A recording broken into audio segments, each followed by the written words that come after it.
ਬੱਚੋ ਹੁਣ ਆਪਾਂ ਜਾ ਰਹੇ ਹਾਂ ਸੀਜ਼ਨ ਬਾਰੇ। ਕਿਹਦੇ ਬਾਰੇ? ਸੀਜ਼ਨ। ਕਿੰਨੇ ਤਰ੍ਹਾਂ ਦੇ ਸੀਜ਼ਨ ਹੁੰਦੇ? 4 ਤਰ੍ਹਾਂ ਦੇ। ਪਹਿਲਾ ਹੈਗਾ ਸਪ੍ਰਿੰਗ।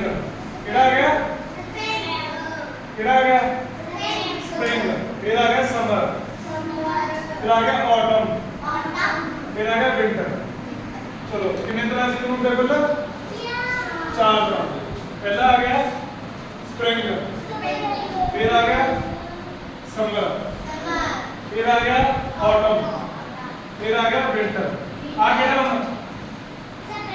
स्प्रिंग, आ गया समर, आहा आहा विंटर, आ गया ऑटम, आ गया आहा समर। कितने तरह सीजन होते हैं? 4 तरह।